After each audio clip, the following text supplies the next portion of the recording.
We have known from the time of Leonardo da Vinci that man is the measure of all things architectural. Now, from neuroscience, we know the evolution of the brain, the cognitive reasoning part, largely governs our reactions to our environment. It's really the integration of those two different systems, the ancient neuromodulatory systems and the more modern, and especially in humans, very highly developed cortical systems, that gives us the ability to create enormously complicated structures like buildings with modern materials, and at the same time to appreciate them aesthetically. We know that the human brain, even subconsciously, never stops seeking out and responding to new stimuli.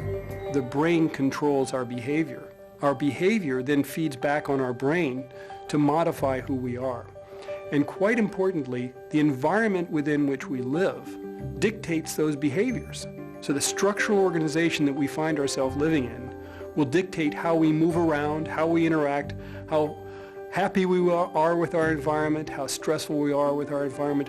All of those features will change dramatically who we are as individuals. We know that we are born with a full complement of nerve cells in the brain, 100 billion of them, and the roles they'll play in our lives have largely been predetermined. For example, in the back of your head, the occipital area is what's called the primary visual area, which responds to different features of the environment. Some areas interested in color, others that respond to moving objects, and so forth. One of the important questions is how all of these activities are integrated in the brain to give us our perception of the world. We know that a memory is not a single bit of information stored in one place, but a whole file of associated impressions stored throughout the brain.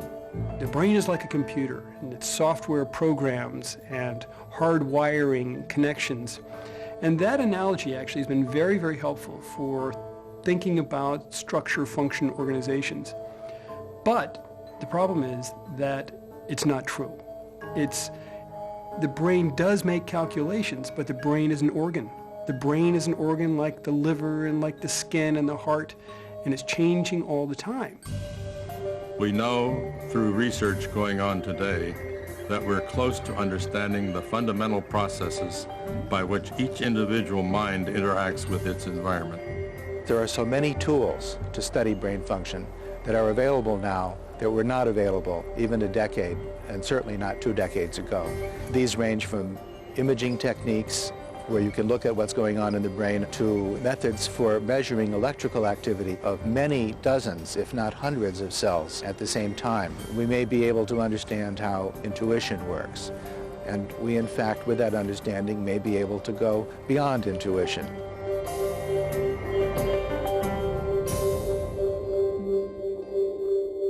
About 2,000 years ago, and up until very close to modern times, 400, 300 years ago, there was a belief in what was called the four humors. It was thought that phlegm, black bile, yellow bile, and blood, when present in excess, so out of balance, in a lack of harmony, could predict or could explain the presence of anger, so an emotion, and the presence of certain kinds of diseases. And that makes sense. It makes intuitive sense, because if all you have is your eyes, that's what you see.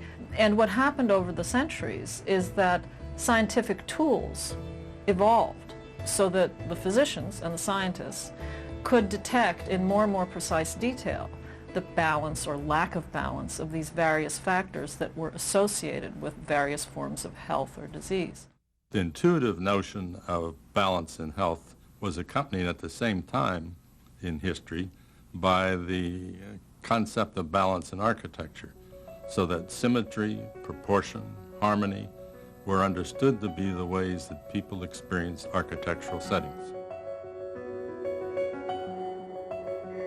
In the middle part of the 19th century, Franz Joseph Gall promulgated what is today called phrenology, where the idea is that certain bumps on the head in certain areas would be able to tell you about an individual's personality characteristics, and we've all seen the phrenological heads with different areas marked.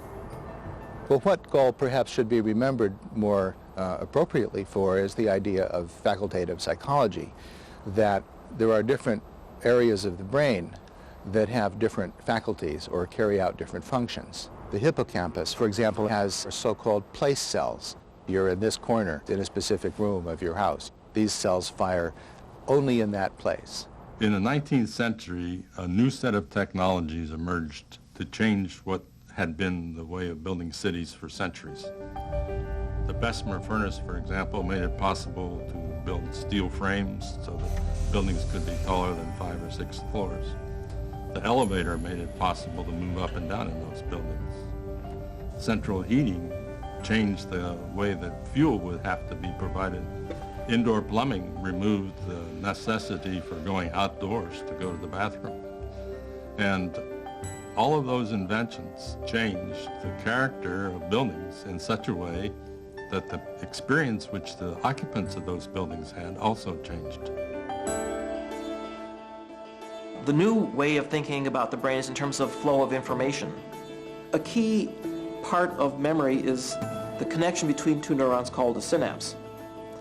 There's a signal that is transmitted from one neuron to the next neuron through a chemical substance, and the impact that that one neuron has on another can be modified by experience. Towards the end of the last century, we still believed that intuition came primarily from memories that we had permanently stored. Now we know that as the result of plasticity in the brain, that the electrical and chemical changes that occur as a result of being exposed to hundreds, thousands, even millions of variables form new kinds of experiences each time, so that our experiences of architecture are newly formed each time that we are exposed to an architectural setting. And we can now monitor in a very specific fashion all these huge number of different variables, both within the individual and in the interaction between the individual and the environment, which could be an office, could be an hospital, could be any kind of architectural structure. AWL, what does that stand for? It stands for the Adaptable Workplace Laboratory. We call it that because we tried to deliberately do an experiment where we took a 1918 historic building and created a completely modern and completely flexible environment. So you see furniture on wheels here in some cases, little screens that can move around.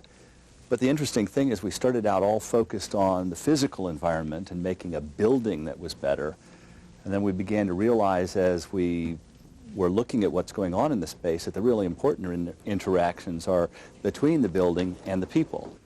Every 8 feet or so we have an electrical box, and you can see that there's snap fittings on here. You can plug them in and out very easily. You don't even need to be an electrician to do it. You can't electrocute yourself, so that you can move the plugs from here to there very easily. You can move your desk. We could turn this community room kitchen area into offices. You're collecting data on how well this space works. We are. We're collecting data on the environment, on people's reaction to the environment, the comfort, acoustics. We've done a lot of measures here. We have a lot of measurement over time about the physical aspects of the environment. But what's really challenging is try and figure out what the environment does for or with or to the people who are in it, and how that relates to what the organization itself does. What we've done here is develop a whole series of different techniques to be able to look at how the immune system and how the brain interact, and particularly what happens when external stresses are there. We are going to measure some hormones which are secreted during stress, which we will collect in the sweat by the mean of a patch. We can isolate up to about 50 to 60 different materials, or analytes as we call them, from that tiny sample. For the first time, we will be able to assess in an integrated fashion what is the reaction of a very specific individual to psychological stressors, and we will know whether these reactions are influenced by the environment in which this individual lives. What would be really great is if we can draw the linkages through all of those 3 areas, the physical environment, individual behavior, and organizational performance. Once we put those together, we've got the Rosetta Stone of what architecture can really do for people. So the data that you're collecting is intended to answer some of the questions about your design intentions then? Well, and we're really trying to find out that interaction between what we can do in the environment and what people how they react to it, and what those interactions mean for organizations. GSA's mission is to provide superior workplaces for the federal worker, at the same time best value for the taxpayer. We want to be able to go out to our clients or the rest of the federal government and say to them, here's a whole set of ideas. We know in these kind of working conditions, this works. Different working conditions, different possibilities. So the idea is to really build up the data so that we can say that with conviction, as opposed to where we are today, which is everybody's best guess about what's right and what's wrong and what costs more and what costs less. And it turns out that not all these ideas cost more. And as my neuroscience friends say, not only will we know what works, but we'll know why it works. So we now are able to address the right question, and that is to see really what is the influence of a given environment in a specific individual. And the meeting that was held last August at Hoodsall was, I think, extremely important, because for the first time in many years you put together people interested in architecture and neuroscientists. And it's only when you put people with different interests and disciplines to address the same question that really something important happens and new discoveries are made.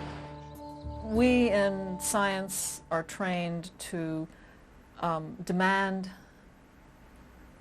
measurable proof that changing one variable affects another. We really depend on intuition. So in fact, we really are coming from the same place. We're all coming from intuition, but we address it in a slightly different way. If I have some control in that way, that there'd be a reduction in anxiety. And I'd be interested in knowing whether there is any validity to that intuition. Okay, so one question that you have is, that all of you have, is degree of controllability of the environment versus set environments. Yes. Okay, so that's an important thing for all sorts of things, not just temperature, but size of space or lighting or... What I took from that meeting was that space matters, environment matters. And the question is, how do we get at what might be a very subtle effect, that the variables like light, sound, crowding, windows, green, movement, may make a huge difference in terms of how the person sitting in that space responds. There's a great deal of knowledge that I think we have implicitly and intuitively. But if we really actually knew that it was so, and if we actually knew why it was so, then we might be able to design in a way that was creative at another level in terms of really fine-tuning a response and getting something that really sang and was resonant. We have too many accidents. What is religious or mystical or delightful to one group may not be the same thing to another. And this gets back to why I'm interested in this idea of neuroscience. You talk about what makes us different. I am interested in what makes us the same. If I could understand that there is some common response, universal response to the physical environment, I don't care if it's color or space or proportion. I just want to know that that exists, and if that's the premise, can we build from there? Now let me give you an example. Music has preference. People have preference for different kinds of music. So what were the universal factors that determined a person's emotional response, independent of their preference? Some people like sad music, okay? Some people like happy music. But the same characteristics of sound make the music happy and sad. Just some people like one or the other, okay? So I think that a similar approach can be brought to bear with architectural features. I think with neurosciences we can start to actually be able to prove what the effect is that space has on an individual, be it in healthcare, be it in the workplace, be it in education. It's just mind-boggling. Do we know what the best physiological state is for healing? So we do know that chronic stress is associated with significantly prolonged wound healing. So do we want somebody who's happy and meditating and relaxed, or do we want somebody who's fighting?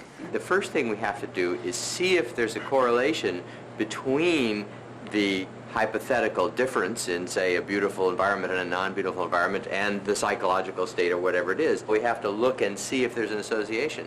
And then, somewhat farther down the line, we can ask the neuroscientists to say, if we do find that changing the view changes the way people feel and changes how quickly they get better, then how is that happening? With the advances in neurosciences, the technologies we have now available to us, it provides us with a much greater ability